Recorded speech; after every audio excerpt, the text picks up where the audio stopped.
Technical evidence విచారణను దాదాపుగా పూర్తి చేసిన Kaleshwaram commission policy and finance నిర్ణయాలపై విచారణ ప్రారంభించింది. త్వరలోనే ఫైనాన్స్ ఇరిగేషన్ సెక్రటరీలను జస్టిస్ చంద్రఘోష్ నేతృత్వంలోని కమిషన్ విచారణకు పిలువనుంది. ఆ తర్వాత ఇరిగేషన్, ఫైనాన్స్ శాఖల మంత్రులను కూడా విచారించనుంది.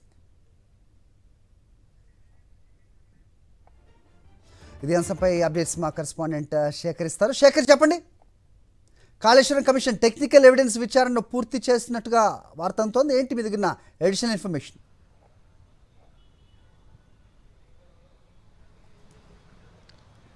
కాళేశ్వరం కమిషన్ టెక్నికల్ ఎవిడెన్స్కి సంబంధించినటువంటి విచారణ దాదాపు పూర్తయిపోయింది. ఒక 2-3 రోజుల్లోనే ఆ టెక్నికల్ ఎవిడెన్స్కి సంబంధించినటువంటి విచారణ అంతా కూడా కంప్లీట్ చేయనుంది. దాని తర్వాత పాలసీ అండ్ ఫైనాన్స్కి సంబంధించినటువంటి అంశాల మీద కమిషన్ దృష్టి పెడుతుంది. ఇందులో భాగంగానే పాలసీ డిసిషన్స్ తీసుకున్నటువంటి ఇంప్లిమెంట్ చేసినటువంటి అధికారులను కావచ్చు, అట్లాగే ఎవరైతే నిర్మాణ సంస్థలు ఉన్నాయో వాళ్ళందరినీ కూడా పిలిపించడం జరిగింది. దాంతోపాటు ఫైనాన్స్కు సంబంధించినటువంటి విషయంలో డైరెక్టర్ ఆఫ్ అకౌంట్స్కి సంబంధించినటువంటి అధికారిని కూడా నిన్న కమిషన్ పిలిపించింది. ఆ విచారణ ప్రారంభమైంది. ఇక ఈ దశగా ఈ వారం రోజుల్లోనే ఈ విచారణ పూర్తి చేసిన తర్వాత ఇరిగేషన్ అట్లాగే ఫైనాన్స్కి సంబంధించినటువంటి గతంలో పనిచేసిన సెక్రటరీలందరినీ కూడా పిలిచేటువంటి అవకాశాలు ఉన్నాయి. వాళ్ళందరినీ విచారణ చేయనుంది.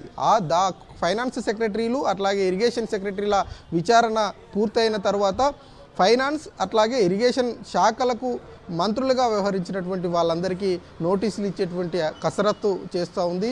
అప్పుడు ఆర్థిక శాఖ అట్లాగే నీటిపారుదల శాఖలకు మంత్రులుగా వ్యవహరించినటువంటి ఎవరైతే నాయకులు ఉన్నారో హరీష్ రావు కావచ్చు, మాజీ ముఖ్యమంత్రి కేసీఆర్ కావచ్చు, ఫైనాన్స్లో పనిచేసినటువంటి హరీష్ రావు కావచ్చు, అట్లాగే ఈటల రాజేందర్ కావచ్చు, వీళ్ళందరికీ నోటీసులు సర్వ్ చేసేటువంటి అవకాశాలు కనిపిస్తూ ఉన్నాయి. వాళ్ళందరి యొక్క అభిప్రాయం కూడా వాళ్ళ యొక్క పాత్రకు సంబంధించినటువంటి అంశం విచారణలో భాగంగా తీసుకునేటువంటి అవకాశాలు అయితే కనిపిస్తూ ఉన్నాయి. అదేవిధంగా సెక్రటరీలకు సంబంధించినటువంటి అంశంలో ఇరిగేషన్, ఫైనాన్స్ తర్వాత సీఎంఓలో పనిచేసినటువంటి సెక్రటరీలను కూడా పిలుస్తుంది అన్నటువంటి సమాచారం అంతా ఉంది.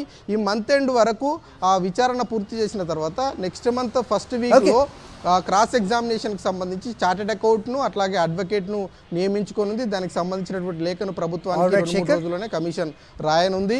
అదేవిధంగా ఆగస్టు 2వ వారంలో కానీ అట్లాగే 20వ తేదీ 25వ తేదీ వరకు, ఆగస్టు 31వ తేదీ వరకు కమిషన్కు సమయం ఉంది. ఆలోపే విచారణ